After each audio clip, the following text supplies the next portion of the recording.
Y nuestro tercer Congreso Internacional de Educación Inclusiva, pues les da la más cordial bienvenida a todas y todos. Hoy estamos engalanados por la presencia de nuestra ponente. Justo en estas reuniones de organización, nuestro presidente del Congreso, desde hace tiempo traía la intención de generar estos espacios, de invitar a personas con diversas condiciones, y en el equipo determinamos la búsqueda y ahora sí que la invitación de nuestra ponente actualmente, de nuestra ponente que va a estar presente en este momento. Y, y sobre todo porque, como lo marca la misma Convención Internacional sobre los Derechos de las Personas con Discapacidad, que a partir de ahí, con todo ese antecedente que se gesta desde los años 60, 70, y culmina en esta convención que todavía es una construcción social en proceso, ¿verdad? No es el límite o el punto final, el darle voz al sujeto que vive, que convive con la discapacidad, con la vulnerabilidad, con la diversidad, pues es un principio determinante en el hecho de que no solamente especialistas que no tienen discapacidad, no conviven con la discapacidad, que la ven con un enfoque o un margen, pues sí, académico, pero a la distancia, sí importante, pero también es muy enriquecedor rescatar todos estos avances, todos estos caminos y trayectos que se han ya desarrollado desde las mismas personas con las diferentes condiciones sociales, físicas, emocionales, en sus diversas dimensiones. Y bueno, en este marco, pues estamos contentos, sobre todo por la participación de Alejandra y sobre todo por lo que viene a platicarnos, que es muy, muy interesante en el hecho de lo que ella ha vivido, aparte de su historia personal, su historia académica, su historia en proceso totalmente trabajado en el marco y en el método científico. Y a partir de aquí, bueno, pues vamos a presentarla. Bienvenida Alejandra Álvarez Hidalgo, gracias por aceptar esta participación. Enriqueces y nutres a todos estos participantes. Ahorita estamos en 220. Enriqueces y nutres esta noción y este conocimiento sobre toda esa experiencia que tienes. Y bienvenida también a tu intérprete en lengua de señas mexicana, ¿verdad? Dalia Solís, que te acompaña y que nos pediste que estuviera presente y que va a ser el vínculo de comunicación, el puente, la persona que va a restituir el mensaje que tanto de la lengua de señas eh, y al español y viceversa, ¿verdad? Me permito presentarte, Alejandra, me permito presentarla ante ustedes, ante nuestros invitados y nuestros participantes. Alejandra Álvarez Hidalgo es una persona sorda de nacimiento por herencia de su bisabuela materna.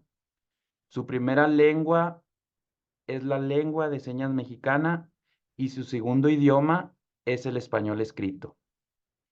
Es licenciada en Pedagogía en la Facultad de Filosofía y Letras de la Universidad Nacional Autónoma de México. Es asesora de mejora educativa en el modelo de educación bilingüe. Dirección de Educación Especial e Inclusiva en la Ciudad de México, impartiendo clases de lengua de señas mexicana, y también promueve estrategias específicas para favorecer los aprendizajes y tener acceso a la lectura y escritura en los alumnos y alumnas sordas. Actualmente es docente de lengua de señas mexicana. Imparte clases en el Centro de Lenguas en la Facultad de Estudios Superior Aragón, UNAM. Es instructora y evaluadora de la competencia de candidatos con base a estándares de competencia en los estándares 217.01 y el 0076. En el Centro de Evaluación en DM Servicios Lingüísticos y Traductológicos de Lengua de Señas en México.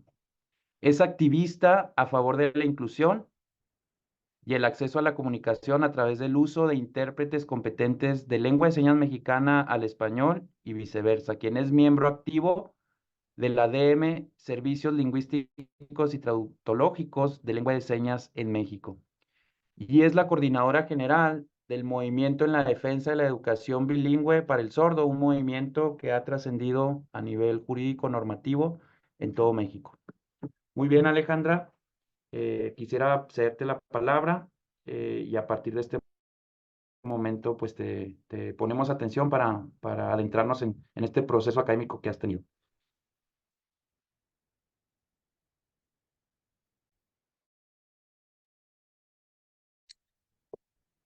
Muy bien, muchísimas gracias por la invitación a este congreso.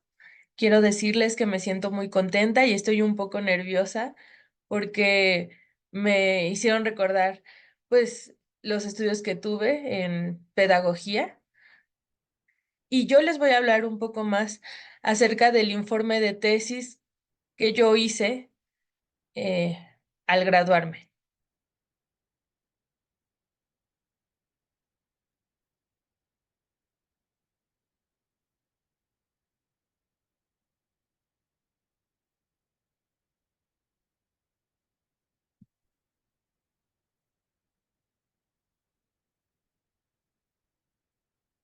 Ok, ¿ya lo pueden ver?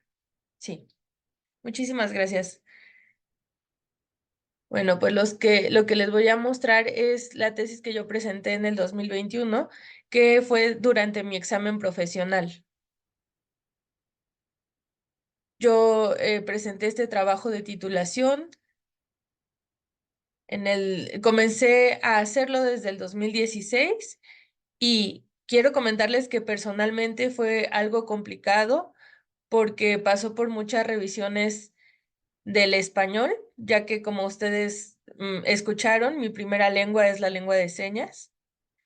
Entonces, pues tuvo que apartar tiempo entre mis múltiples actividades y realizar este trabajo.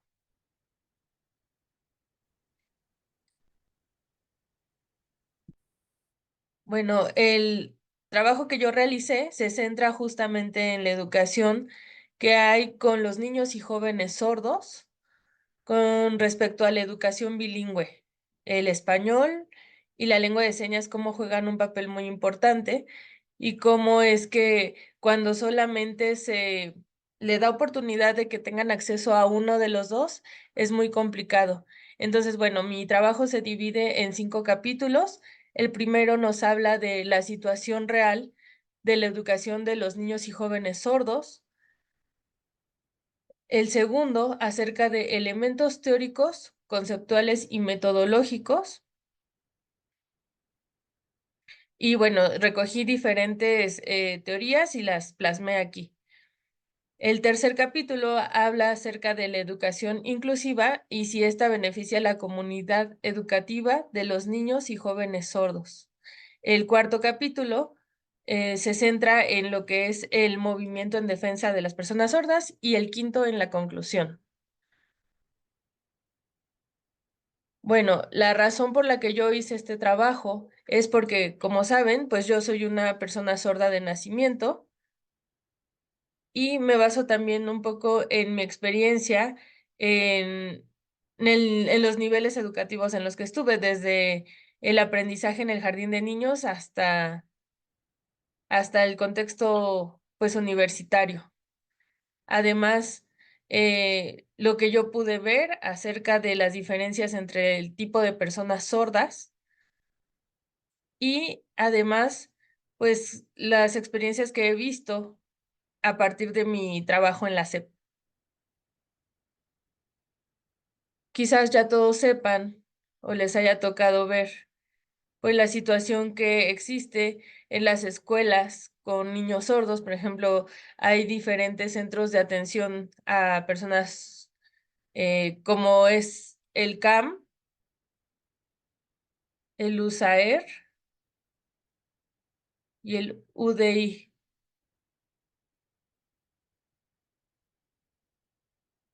Eso, pues hay en varios estados, hay un poco de diferencias, pero aquí se le llama unidad especializada, no, unidad de educación especial y educación inclusiva. Y esa es la seña de USAER y UDI. Son muy parecidas, pero una es la que trabaja con los niños a nivel local y la otra es a nivel federal. Entonces yo me centré en investigar y preguntar a los maestros que trabajaban con personas con discapacidad, en específico con personas sordas, cómo hacían para enseñarles a los niños cuando no sabían lengua de señas. Y si se centraban en enseñarle español, cómo lo hacían, qué pasaba con la adquisición del lenguaje.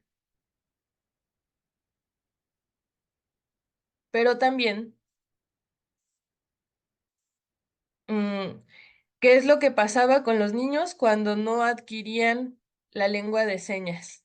¿Qué es lo que pasaba con su gramática? ¿Qué complejidades tenían al aprender el español? Ahora hay un nuevo plan en el que ya se incluye que se enseñe español, pero con el uso de la lengua de señas y también se les enseñe en qué contextos están aprendiendo el español. Sin embargo, muchos maestros que no saben lengua de señas, pues tienen este problema, no saben cómo hacerlo. Los padres de hijos sordos necesitan entender que para sus hijos es muy importante que tengan un primer contacto con la lengua de señas. ¿Y quiénes son ese primer contacto? Bueno, los padres. Por eso es necesario que desde su casa acostumbren a utilizarla cuando ayuden o apoyen a sus hijos a hacer tareas. Ellos puedan explicarles, corregirlos, decirles incluso si están bien o no, pero siempre el primer acercamiento es desde su casa con sus padres. Y recordemos el apego y la importancia que tiene que un bebé recién nacido esté en comunicación con su madre. Por ejemplo, cuando son personas oyentes, tanto bebé como mamá, pues es muy fácil a través de la voz, la mamá se comunica y le explica, pero cuando el bebé es sordo, pues el bebé no se entera, ¿no? De lo que la mamá le está diciendo. Probablemente ella le diga que lo quiere, le está explicando cosas, pero en realidad él no tiene acceso a esta información, a esta comunicación con su madre.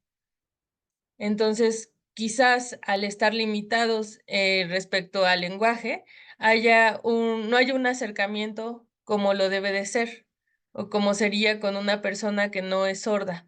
Y a veces eso causa frustración con los padres, y entonces los niños solamente pueden acceder a lo que ven, solamente los gestos, tal vez la frustración de los padres que estén enojados. Entonces, por eso es que nosotros decimos que es tan importante que los niños puedan acceder a la lengua de señas para que no haya un rechazo, más bien sientan ese apego y no se sientan no aceptados, porque pues los niños sordos sueñan, muchos de ellos sueñan con ser oyentes, con poder hablar para poder tener el mismo acceso que los otros niños. Entonces, si papá y mamá a su hijo sordo, trata de comunicarse mediante su lengua, está muy bien, pero ¿qué pasa cuando en la escuela eso no sucede? Cuando en la casa tienen acceso, pero en la escuela no. Eh, Teniendo claro que su lengua materna sería la lengua de señas, ahora me gustaría mostrarles algunos conceptos que considero importantes y el primero es la adquisición de la primera lengua. Y esta a veces no es necesaria. Cuando se adquiere un lenguaje, no es necesario tomar clases de esta lengua o de este idioma. Simplemente se da de forma natural, lo van adquiriendo. En el caso de los bebés oyentes, al escuchar a sus padres, al escuchar a su entorno hablar, pues pueden retenerlo y procesarlo. En el caso de los niños sordos que no pueden hacerlo de esta manera, pues lo hacen o lo adquieren mediante la forma visual al poder estar viendo cómo lo hacen sus padres o su entorno. Y entonces así es como se adquiere y se vuelve su lengua materna. También es importante, eh, pues la relación. Cuando un niño sordo se relaciona con su entorno, con un entorno señante en donde está recibiendo estimulación eh, de lenguaje, pues eso hace que él pueda adquirirla pues de forma natural. Pero cuando no es así, se retrasa y hay un aislamiento. ¿Por qué? Pues porque falta convivir con su lengua. Ahora, esto es muy diferente al aprendizaje de una lengua. La adquisición, pues viene siendo la lengua materna o la forma en la que se aprende, la que se adquiere, pero cuando se aprende es diferente. Ahí se estudia, se tiene que aprender la gramática, estar muy atento a las diferencias gramaticales. Y entonces en el cerebro se va desarrollando cuando es adquisición. Ya lo tiene en el cerebro, ya lo tiene en la mente. Y la lengua 2 pues se adquiere cuando se va, por ejemplo, a la escuela, cuando hay un maestro que se le está enseñando. En el caso de las personas sordas sería el español. Para que adquiera esta competencia, primero ya debió haber adquirido una lengua. La L1, la lengua 1 ya está dentro de él. Y entonces, a partir de eso, es posible aprender una segunda lengua. Pero si no tenemos esta primera lengua, entonces va a ser muy difícil que la persona sorda pueda aprender esa segunda y la pueda comprender y entonces plasmar de forma escrita. Por eso es tan importante que las personas sordas puedan eh, cumplir o tener este derecho que es acceder a esta primera lengua. Ok, ahora me gustaría hablarles de la forma en la que yo dividí estas categorías. Depende de las personas sordas que no adquirieron un lenguaje. Si se fijan, ser sordo con letra mayúscula, pues te da identidad y pertenencia lingüística. Las personas sordas que están allí se sienten muy identificadas y son completamente competentes en la comunicación mediante la lengua de señas. Con esto nos referimos al sordo señante. Con el sordo hablante nos referimos a las personas que quizás no son sordas de nacimiento o sí, pero se les enseñó pues la lengua oral o que son personas que quedaron sordas de manera tardía y su primera lengua fue el español o la lengua oral y después aprendieron lengua de señas. Saben hablar, saben la otra lengua, pero también pueden ser competentes mediante la lengua de señas.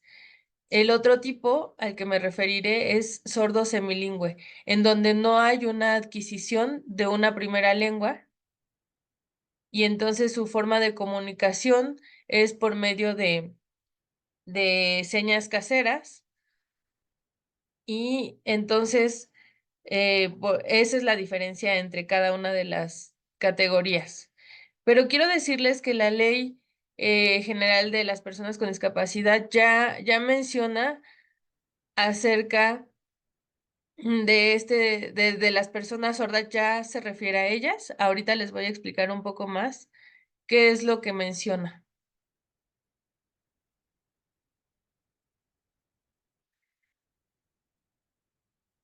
Con lo que les comentaba anteriormente, pues creo que queda claro que es muy importante que la educación sea bilingüe para las personas sordas, para que en cuanto entren a la escuela puedan seguir aprendiendo. Por ejemplo, los oyentes, por lo regular, pues adquieren el español y entran a una escuela y les enseñan como segunda lengua el inglés.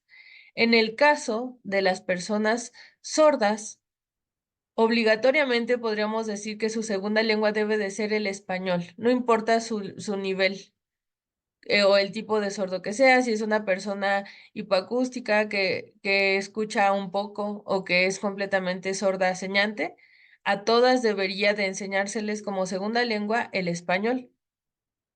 En el salón de clases también debe haber lengua de señas, junto con el español.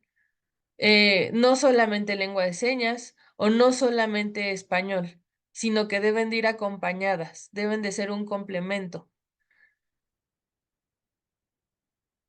Así es como debería de darse una clase eh, para que sea realmente bilingüe. Y esto ayuda a la gramática, al desarrollo social de la persona sorda.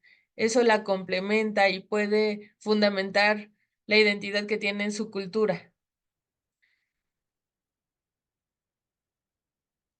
¿Y eso por qué es tan importante? Pues porque hace que forme parte de una comunidad. ¿Qué pasa si una persona sorda solamente tiene una lengua? Entonces queda alejada de otra comunidad, queda limitada a conocer el mundo, a no saber qué es lo que pasa si no es oyente. Sus ideas y sus opiniones se verían limitadas, pero al adquirir ambas lenguas, eso también la ayuda a tener biculturalidad y poder sentirse identificado con una y con otra y entender el mundo de diferente forma. Ahora, ¿cuál es el enfoque que tenemos actualmente? Es el enfoque sociocultural o sociolingüístico, en donde se ve más activamente la necesidad de que la persona sorda pueda convivir con las personas oyentes y anteriormente el enfoque que se tenía era el de normalizar a una persona sorda porque se le consideraba diferente o anormal. Y entonces el interés de la sociedad era hacer lo que se integrara al mundo de los oyentes, que se le rehabilitara. Ese era el enfoque médico, en donde se les hacía exámenes de audiometría para saber cuál era el nivel de audición y entonces, de acuerdo con eso, se les etiquetaba a las personas sordas. Bueno, esta es una persona hipoacústica, esta es una persona sordomuda. Entonces, bueno, tenía completamente un enfoque médico. Ahora, el enfoque social trata a la persona como un sujeto de derecho que tiene derecho a una comunidad, a una lengua, a la adquisición del lenguaje. Y entre eso, pues está muy valorado que pueda ser bilingüe, que adquiera la lengua de señas, que la pueda utilizar. Durante la realización de mi trabajo, yo les comentaba que yo trabajo en la SEP y pude tener acceso a investigar directamente, a preguntar a 50 personas cómo hacían este trabajo en la educación y todas me contestaron, el 65% de los docentes reconoció que no son hablantes de la lengua de señas. Imagínense, el 65%, eso nos deja con la mayoría, mientras que el 35% de los docentes sí conocen este modelo y lo hacen tanto en el CAM con personas sordas y en algunas escuelas privadas. Entonces, eso pues nos da un total de un 35% que sí sabe y que sí reconoce. Imagínense este porcentaje a nivel nacional. Quiere decir que la mayoría no sabe lengua de señas. Ahora, yo también me centré en preguntarle a los alumnos en el centro Clotet. Son alumnos sordos adultos, algunos pues ya en niveles básicos de educación y el 70% me dijo que venía del CAM, provenía de ahí, el 20% de una escuela pública regular y el 10% de escuelas privadas bilingües. Eso también, ¿qué quiere decir? Bueno, que la mayoría no sabía leer ni escribir.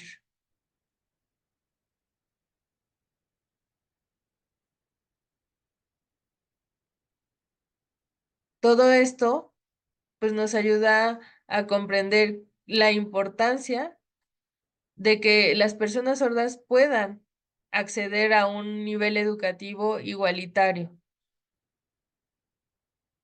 Las personas con discapacidad, mencionadas en el artículo 12, dice que se les debe de permitir el acceso a esa primera lengua para que tengan también acceso a una identidad y que en el contexto educativo cuenten con personas competentes en lengua de señas, justo para que puedan adquirir esta identidad lingüística. Me gustaría mostrarles algo más.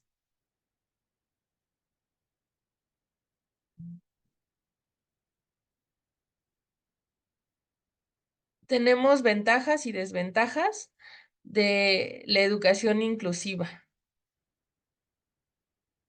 La primera, pues es que la primera ventaja es que se le podría permitir la participación y se les atendería a todas las personas de manera igualitaria.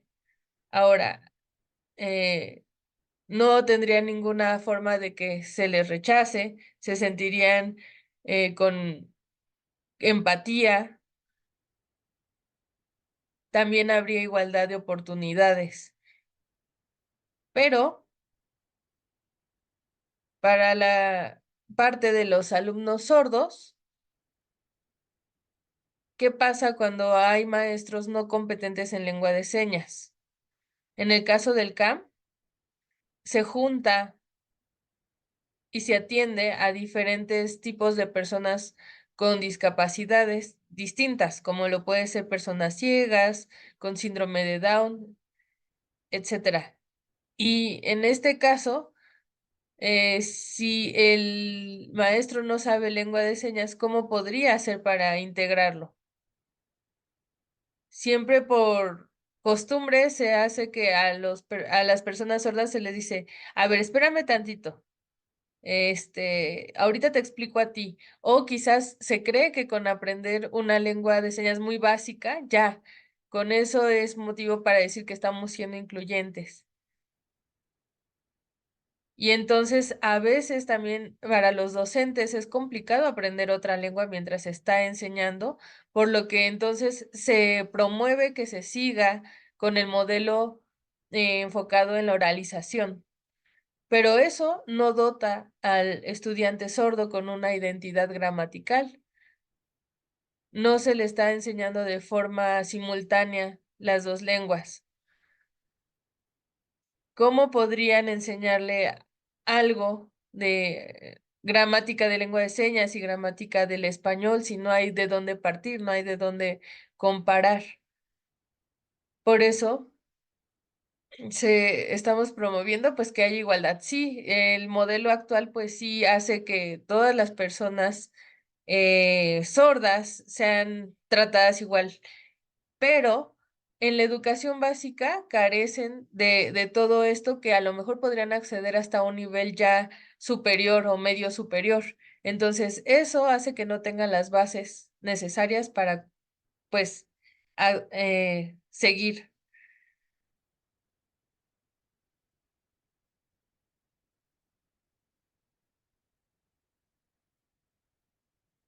Por eso es que yo propuse en mi trabajo la forma de la educación bilingüe en un aula de clase, ¿cómo sería? En la que todas las personas que están allí sean competentes en la lengua de señas, los docentes que van a enseñar allí necesitan saberlo y necesitan también que los alumnos, junto con el maestro, puedan socializar, puedan utilizar esta lengua de señas.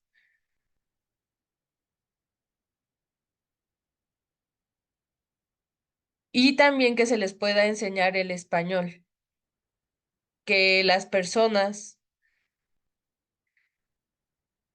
aprendan, los docentes aprendan cómo hacer uso de las herramientas para la enseñanza y que las puedan utilizar de una forma adecuada. También el que las personas que puedan entrar a la enseñanza o que puedan participar de ella, a la SEP, pues que sean también personas competentes para que estos profesores, por ejemplo, personas sordas que son competentes, puedan estar allí y que sean igual especializados sobre la enseñanza de una segunda lengua. Y que además en el salón de clases esté limitado a grupos pequeños de entre 10 y 15 alumnos sordos que estén acomodados en el aula de forma en que se puedan ver entre ellos y no se estén distrayendo, que puedan diferenciar las materias de las que van a estar hablando, trabajando, porque a veces también pasa que hay demasiados estímulos visuales de diversas materias y eso confunde a los sordos. Otra cosa que es necesaria es el mobiliario que haya en la escuela, que haya una buena iluminación, que los materiales sean visuales y que todo pues esté bien adecuado. Y hablando acerca del intérprete que debe estar allí en aula, participando para apoyar en la educación bilingüe, pues debe de ser un profesional, un intérprete competente que realmente conozca la lengua de señas. A veces solamente se piensa, bueno, sabe lengua de señas y eso es más que suficiente, pero la forma de trabajo pues debe de ser activa, debe de ser pensando en los alumnos y que se les pase el mensaje, la información de forma correcta.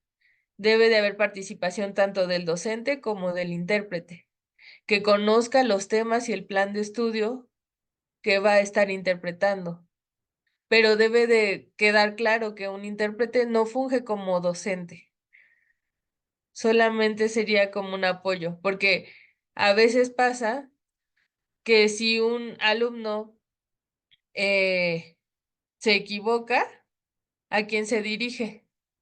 Al intérprete. Y a veces el intérprete lo que hace es dar las respuestas por el sordo. Entonces debe de quedar clara la línea que existe. Y el maestro, por ejemplo, ¿qué pasa si tiene que ir a una junta o sale al baño o cualquier situación por la que no tenga que estar presente? No es la responsabilidad del intérprete quedarse a cargo de un grupo. Puede ser que incluso el intérprete, a veces que no es profesional o que no está capacitado, piensa, ah, bueno, yo me llevo bien con los alumnos, entonces somos amigos. Y eso es posible afuera, pero no dentro del aula. Ahí debe de ser un intérprete neutral.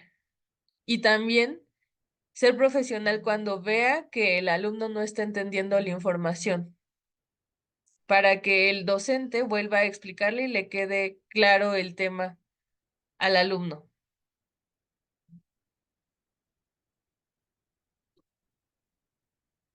Ahora, también es importante pensar que un intérprete solo,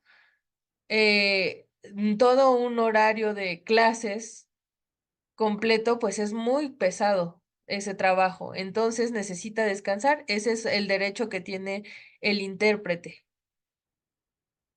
Y pensando en los diferentes niveles de educación básica, Pues sí es necesario educar. Actualmente se tiene contemplado solamente a los intérpretes en niveles superiores, pero desde el principio debe de contarse con el apoyo de desde el jardín de niños. También se debe de reconocer las responsabilidades que tienen tanto el docente como el intérprete. Actualmente ya hay un estándar de competencias que puede evaluar al intérprete para saber si es competente o no, y también para los docentes.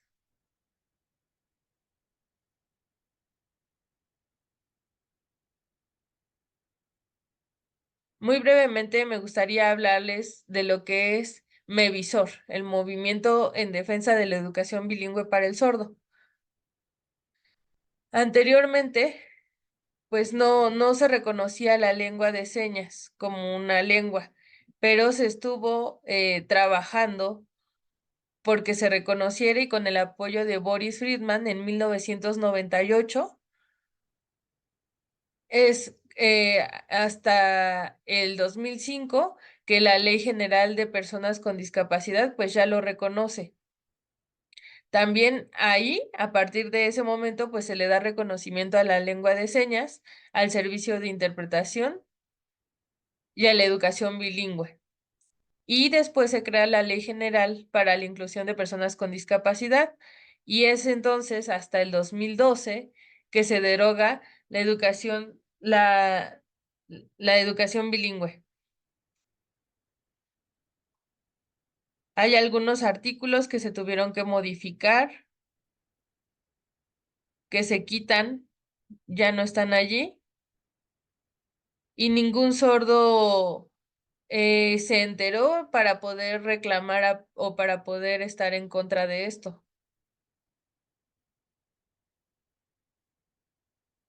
Y esa es la razón de que cuando en el artículo que la reconocía se deroga, pues automáticamente se pierden los derechos de que las personas sordas accedan a la educación bilingüe.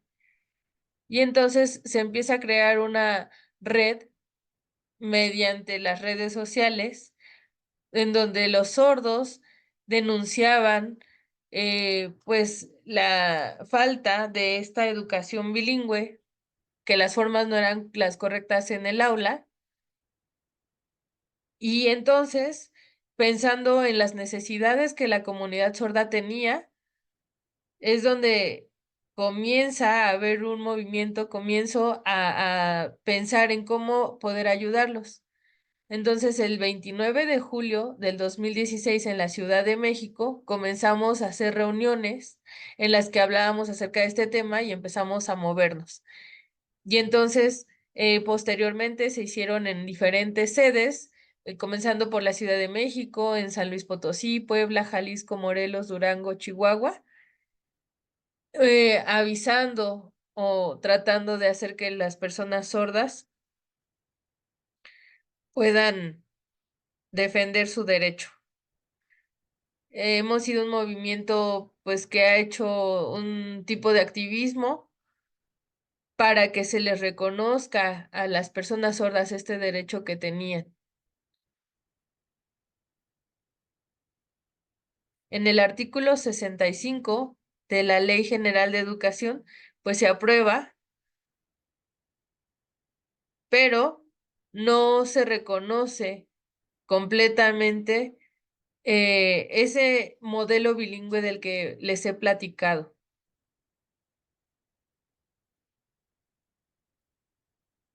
Actualmente nosotros seguimos movilizándonos, seguimos haciendo activismo, seguimos yendo a diversas entidades a empoderar a las personas sordas para que ellas puedan defender su derecho tanto a nivel local como a nivel nacional.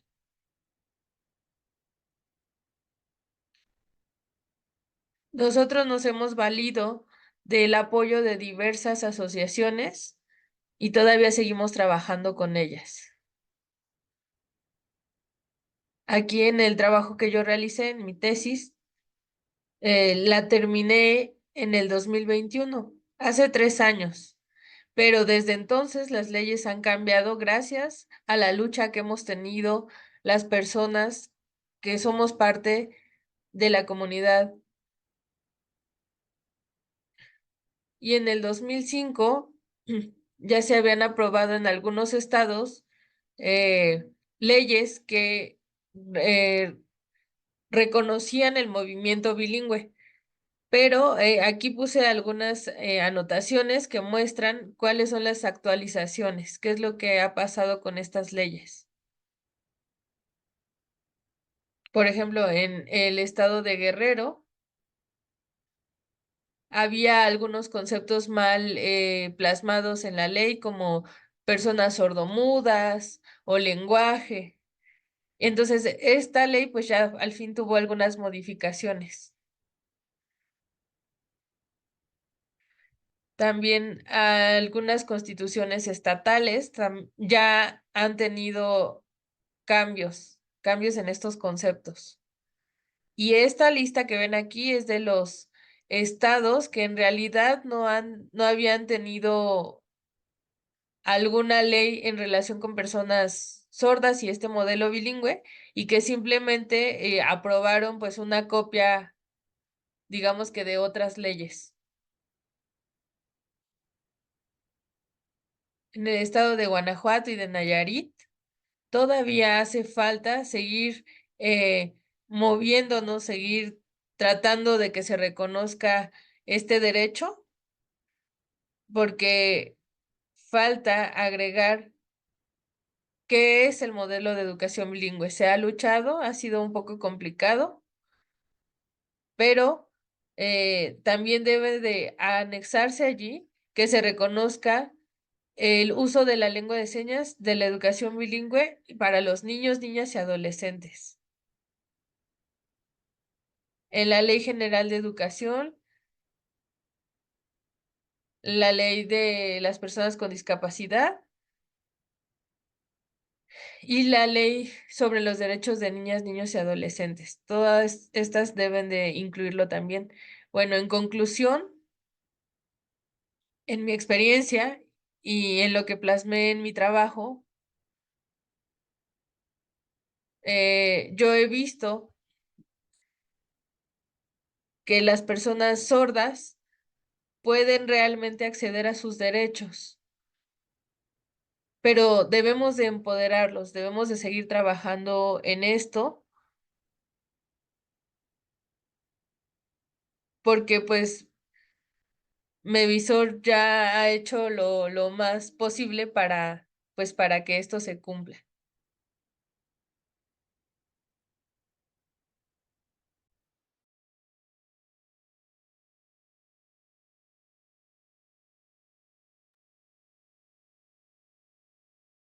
Muchísimas gracias, maestra, por la ponencia que nos has compartido, por darnos, ilustrarnos cómo has vinculado el tema académico, ahora sí que con esa validez totalmente científica, con ese trayecto, con ese proceso, con ese método, y lo has llevado a un proceso de cambio, de desarrollo social en el marco de trascender e impactar en las figuras normativas, jurídicas. Y bueno, nos platicabas cómo está la realidad actualmente en el tema a nivel nacional en los distintos estados.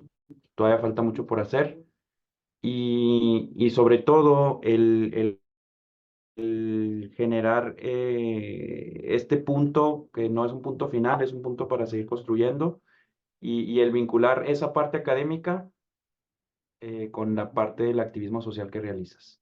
Te agradecemos mucho ahora sí que esta exposición de tu trayecto de investigación y tus hallazgos y resultados y la trascendencia que han tenido. Abrimos un espacio de preguntas para las personas que nos acompañan. Ahora sí que si gustan pueden generarlo. Ya tenemos aquí algunos comentarios. En el espacio de preguntas y respuestas que tenemos aquí mismo en esta plataforma, yo creo que es el momento. Tenemos poquito más de 10 minutos para generar su pregunta, su comentario. respecto a esta dinámica. Les vamos a agradecer esta participación, sobre todo porque esto, aparte de generar la duda, la cuestión, de retroalimentar y de promover más este tipo de espacios. Muy bien, Silvia Genoveva Hernández Valerio comenta felicidades para la ponente, ¿verdad? Fátima Ramírez, maestra, ha sido muy valiosa su ponencia. Definitivamente tenemos mucho por trabajar en Guanajuato y me gustaría conocer a profundidad su trabajo. Nos comenta esto Fátima Ramírez. Muy bien. Continúo. Bueno, Xochitl Ramos, buenos días, excelente ponencia. ¿Puede brindarnos sus datos y correo? Por favor, gracias, para tener ese contacto. No sé si lo tengas en la presentación, licenciada. Ok. Si gustas, lo podemos poner también ahí en el chat. Sí, Para... si pueden mandárselos a todos, les voy a comentar mi correo, es Álvarez Hidalgo 3 @hotmail.com. Álvarez Hidalgo 3 hotmail.com. Muy bien, ya aquí Inmaculada no lo puso también, ¿verdad? Ok, continúo. Romina González Morales mencionó que en Puebla no hay realmente una ley para la educación bilingüe. ¿Qué acciones considera que una universidad debería hacer para el apoyo de sus estudiantes universitarios?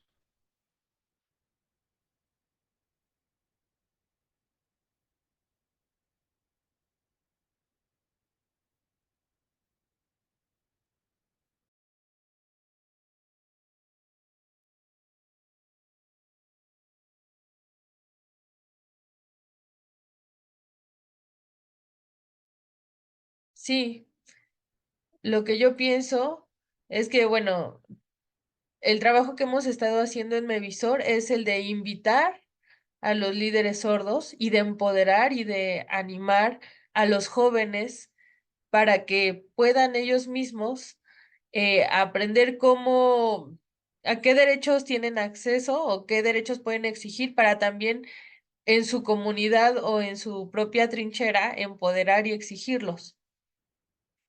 Me parece que en Puebla sí sí existe una ley que reconoce la lengua de señas como lengua, pero no como parte de la educación bilingüe. Y entonces se les ha oralizado, es la forma que tienen de enseñar allí. Algunos docentes sí saben la lengua de señas, pero no la utilizan para hacer partícipes a estudiantes sordos.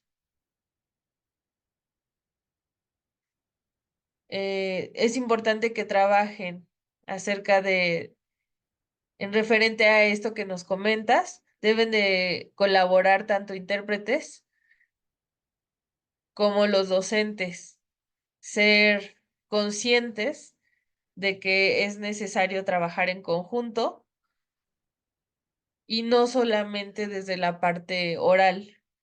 Yo sé que hay algunas universidades que sí cuentan con intérpretes, pero otra forma necesaria de trabajar en colaboración pues es con las personas sordas, tal vez capacitando para que pueda reconocerse mejor y hacerse valer de su derecho. Quisiera comentarles que el próximo año, el 25 de febrero, Mevisor va a tener sede en Chiapas. Ahí vamos a tener nuestra próxima reunión.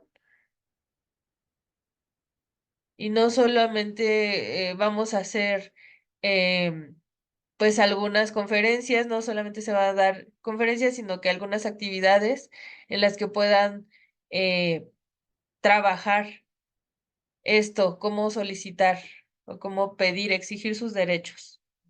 Ya les estaré dando más información. Muy bien. Buenos días. ¿Podría mencionar la postura de Quintana Roo respecto a todo el aspecto legal?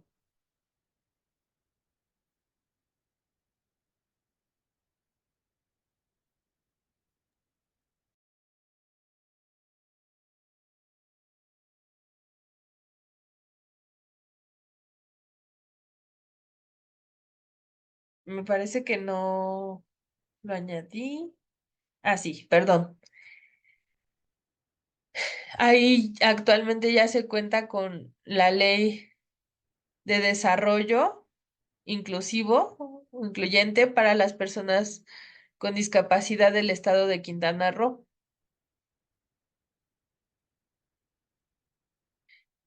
Hace poco, en el 2023, hubo algunas modificaciones y lo que tengo entendido es que las personas sordas de allá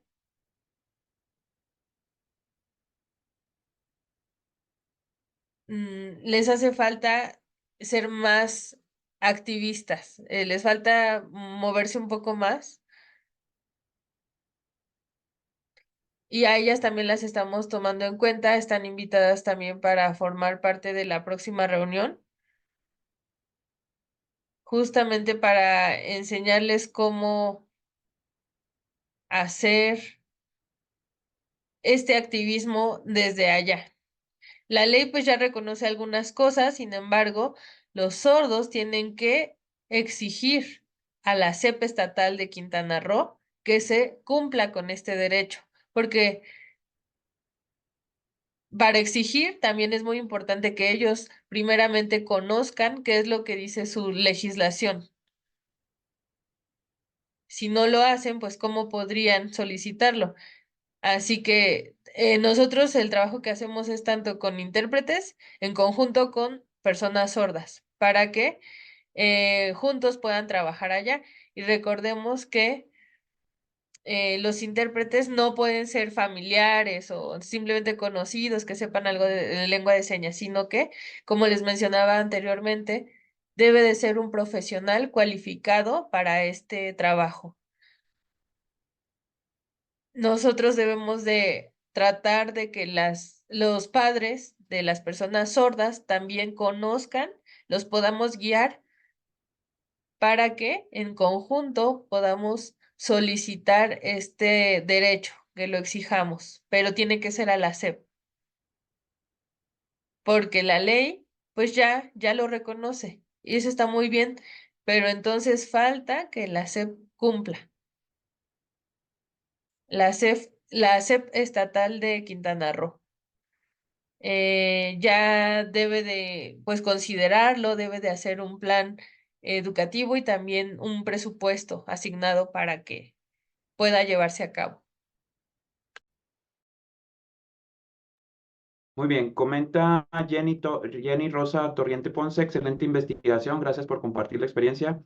Juliana Navarro, Lau, el intérprete de señas, tiene que ser necesariamente el docente, por lo que no se le exige a los maestros aprender la lengua de señas. Vinculo con esta pregunta también. Blanca Flores dice, gracias por la exposición. ¿Consideras que es necesaria la formación de intérpretes educativos o basta con intérpretes que estén interesados en acompañar estudiando al sordo en diferentes niveles educativos?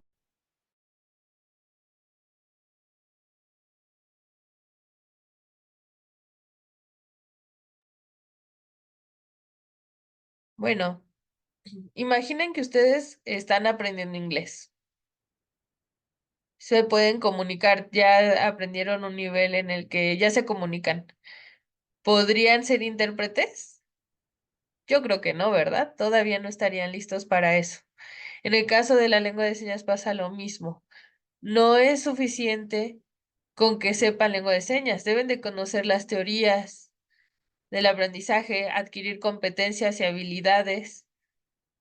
Sobre la cultura también de las personas sordas deben de tener cierto conocimiento, las reglas gramaticales que hay de los dos idiomas que van a estar trabajando. Yo creo que realmente hay muchas diferencias, entonces yo podría decir que el intérprete realmente debe estar profesionalizado, debe de contar con formación. Yo creo que sí es importante que esté certificado ante el conocer, pero también debe de formar parte de la comunidad de las personas sordas para conocer todo esto que les menciono. De no ser así, pues tardaría muchísimo en profesionalizarse. podría pasar entre 7 a 10 años. Una persona intérprete al menos debe de contar con este tiempo de experiencia, porque no es suficiente con que un intérprete diga hola, ¿cómo estás? Y ya con eso se le dé esta posición o este rol.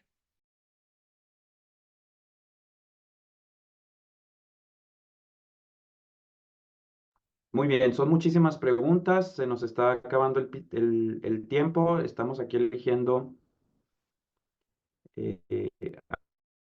al azar también las preguntas, ¿va? Con su experiencia, ¿cómo ve el escenario en educación inclusiva? ¿Qué camino llevamos?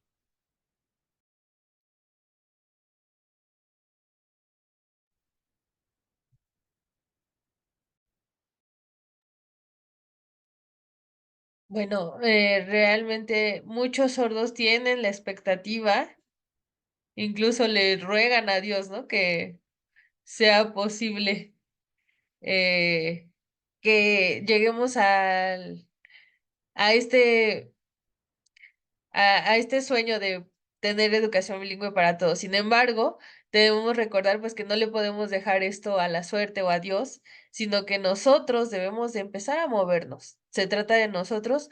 Creo que ya hemos avanzado en el camino, pero nos falta todavía seguir impulsando a los sordos para que conozcan su legislación, sus derechos y que los hagan valer.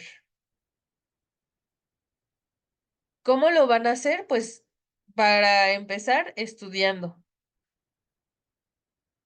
Y entonces, a partir de que un sordo conoce cuáles son sus derechos, se da, de forma más sencilla el que puedan exigirlos.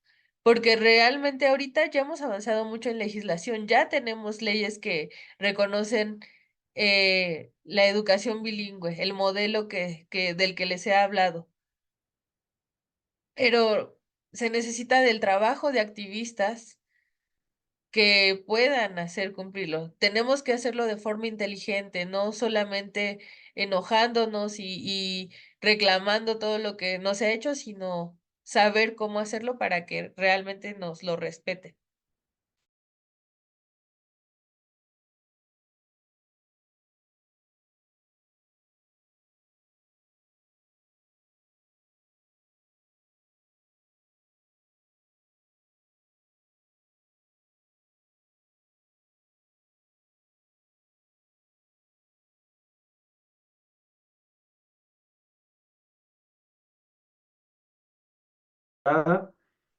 Y Juliana pregunta que es preocupante que los alumnos sordos vayan a un camp cuando la única diversidad es la forma de comunicarse. Muchos camp no tienen capacitación en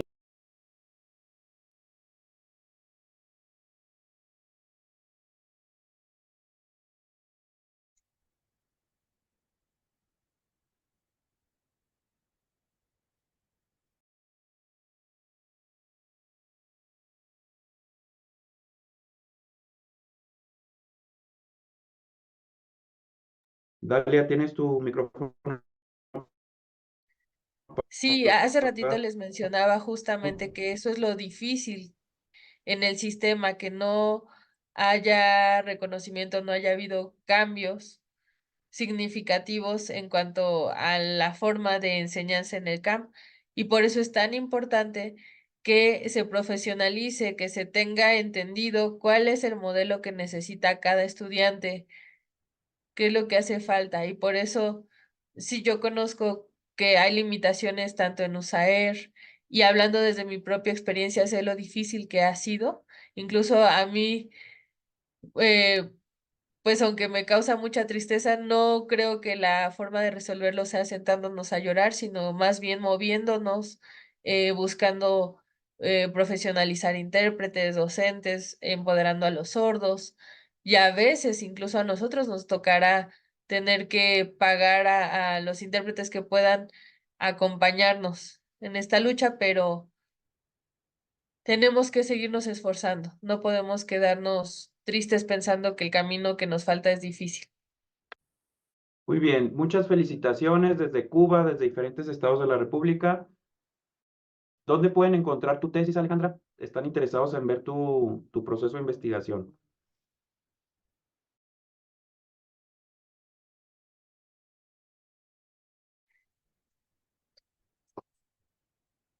La pueden encontrar en www.bibliotecacentralunam.mx. Allí pueden poner mi nombre y les va a aparecer mi tesis. La pueden descargar desde ahí para conocerla.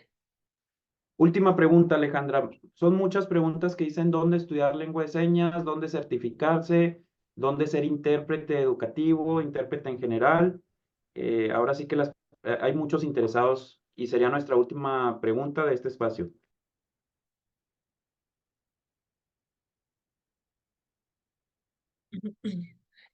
Yo creo que la mejor forma de aprender lengua de señas puede ser con asociaciones de personas sordas. Por ejemplo, la UNSM es la Asociación Nacional de Sordos y ahí dan clases con profesores sordos directamente y que ustedes estén en contacto cercano con estas personas sordas. Si ustedes están interesados en ser intérpretes, lo primero es aprender la lengua bien, practicarla, usarla con la comunidad de personas sordas y posteriormente pueden tomar cursos referentes a la interpretación para llegar a ese punto. Porque recuerden, pues no es tan sencillo. Lo más importante y la forma más fácil de aprenderla es conociendo a los usuarios nativos y recordar que también, por ejemplo, la lengua tiene sus propias dificultades como son los regionalismos y los estilos de cada sordo. Pero yo creo que es importante, primero que nada, que conozcamos y que empoderemos también a las personas sordas para poderlas apoyar. Muy bien. Muchísimas gracias, Alejandra, por darnos esta participación.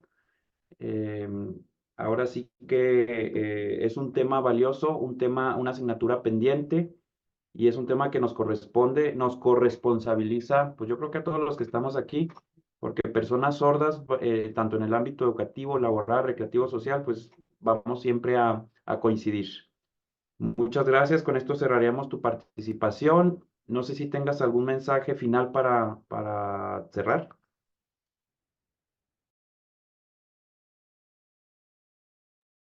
Bueno, agradecer la invitación. Estoy muy contenta de recibir tantas preguntas, tanto interés. Y hace un momento les dejé mi correo, ahí pueden hacerme las preguntas y yo con gusto se las voy a contestar. Solo que recuerden que mi lengua materna, pues es la lengua de señas y que me cuesta un poco de trabajo, quizás eh, escribir de forma muy precisa el español. Pero claro que sí, con gusto pueden contactarme mediante el correo y espero que puedan entender mi respuesta. Muchísimas gracias.